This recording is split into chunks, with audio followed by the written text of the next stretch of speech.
Bev and I know nothing about this, so we're leaving it all. Oh, come on, you do. A health hazard. It's unbelievable. And so just be clear, we like to tell you the truth here on Britain's Newsroom.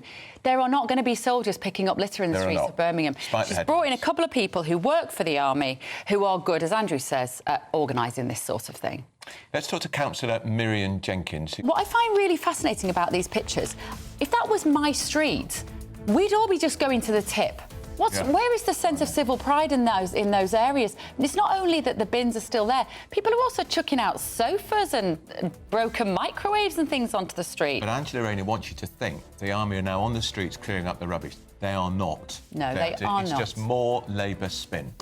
Still to come this morning, find out how the NHS... Fantastic news for the GB News family. And if you're in search of some holiday sun, here's the forecast of some of the top European destinations. Welcome to Britain's Newsroom with Andrew and Bev. Now, we were chatting to our guest just now because he's fantastic about the context of this British Steel story, because the race is on, of course. Parliament was recalled on Saturday to introduce some emergency legislation. And you spotted this detail this morning, didn't you, Andrew? Unbelievably, there is a ship in Immingham Harbour, 2 miles from the steelworks, with 55,000 tonnes of raw material imported from former MP. Well, 10:08 Monday morning, live across the UK, Britain's Newsroom with Andrew Pearce and Bev Turner, and some wonderful news for the GB News family this morning. I don't know whether you saw as well, Emily Carver having a baby. She announced that in Patrick's show on Friday. It's been killing us not to tell you that for several weeks, but also at the weekend. Ellie Costello. Right, let's also... Rory McIlroy. Oh, Rory McIlroy. Look, first time Bev and I have ever discussed golf in any TV or radio situation. And we thought it would be the last when we discussed it at Paul Court, but we both take the view the government should give him a knighthood. He'll get a knighthood. Because Andy Murray got a knighthood for winning Wimbledon. Rory McIlroy has done something only 5 other men have done in history. He's won a Grand Slam. He'll get a knighthood. On Patrick's show tonight. And Diane says, what a hero she is. Where would those rape survivors be without her and her team?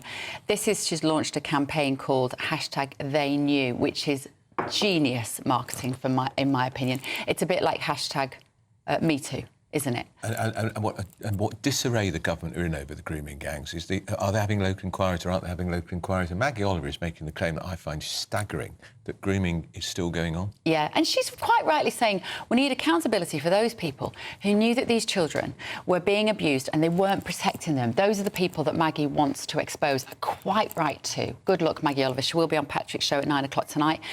Morning, David. You have said the government probably didn't realise the coal for Scunthorpe was to be paid for. Welcome to the real world of business. You couldn't script this, did you? What an interview earlier from Labour. Now, that was James Murray who was talking on Breakfast this morning. He was pathetic, wasn't he, that minister? Just trotting out the government line. Can't get into that, can't commit. They recall Parliament on Saturday, so there's a great sense of emergency and crisis. And 48 hours later, they still haven't paid the bill to get the coke off the ship, 55,000 tonnes of it, which has been in Immingham Harbour since Thursday. Yeah. Keep your messages coming. Mike says, let me get this right. The useless Labour Party, funded by Unite, now want to utilise the army, pen pushers. The army will then invoice the government for their services from the defence budget, which will cost infinitely more than what the Unite members are asking for their workers. Right. To end the strike from the same people who are funding the government, stop the planet, I want to get off. This country has gone stark, staring bonkers.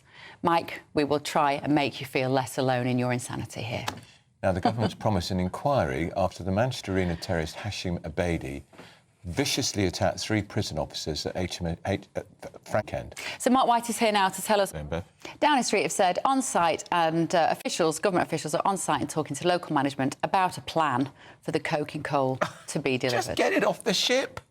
It's a bit like, you know, have you ever had a parcel been sent to you from America and it arrives and they say, you have a thing through your door saying we couldn't give you a parcel because there's tax to pay on it because it's come from overseas? It's basically the government version of that. But the implications are enormous because if this blast furnace gets turned off, it can never get turned on again. Right. And then we have no production of virgin steel in this country, and then there's a war and we've got no bombs. And China, and it's what China wants in the first place.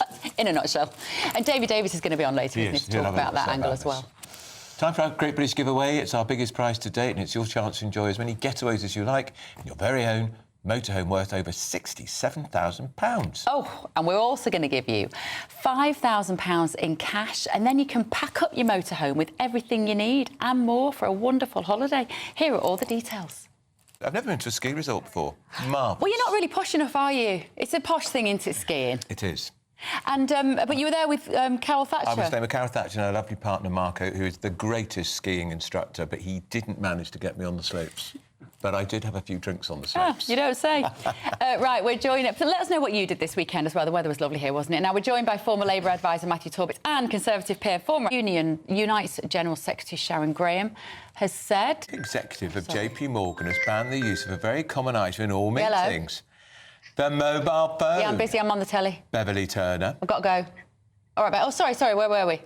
So Jamie Dimon, who runs America's biggest banks, ordered his staff to stop reading texts when he was in meetings because he says it's disrespectful. It's awful, isn't it? That was an example there. This is what meetings are sometimes like. People are answering their phones, checking their emails. So we're going to debate this. We're going to talk now to Jennifer Powers, Director of Unplugged. Meddling in that as well. Cognitive leakage.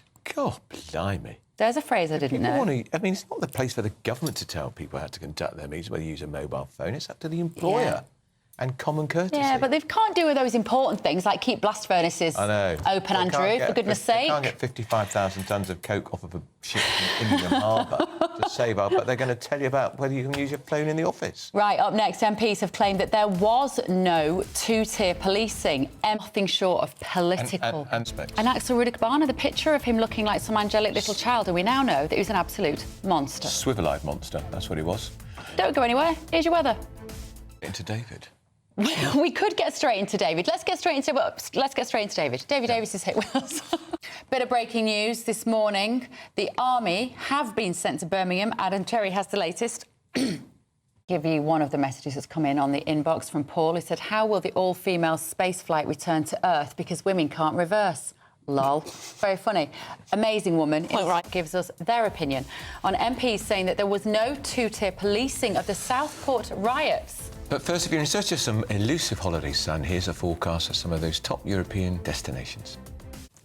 Now, a report by a committee of MPs, the Home Affairs Select Committee, says the arrest was entirely appropriate, despite widespread claims at the time of two-tier policing. Let's talk now to retired Scot. Well, when I read the report, I just laughed out loud. Joke, isn't it? It was always going to conclude that, wasn't it? It certainly was. And, of course, it was a Labour-dominated committee. Don't forget, we've got that epic space flight in Tom and Emily's show this afternoon with all those women on it. And Ian says Andrew Pearce is skating on thin ice by saying that Bev should be on that rocket. It's perfectly clear that Bev is the queen of the small screen. Gosh, your family are so loyal. So from us two queens, here's Emily and Tom.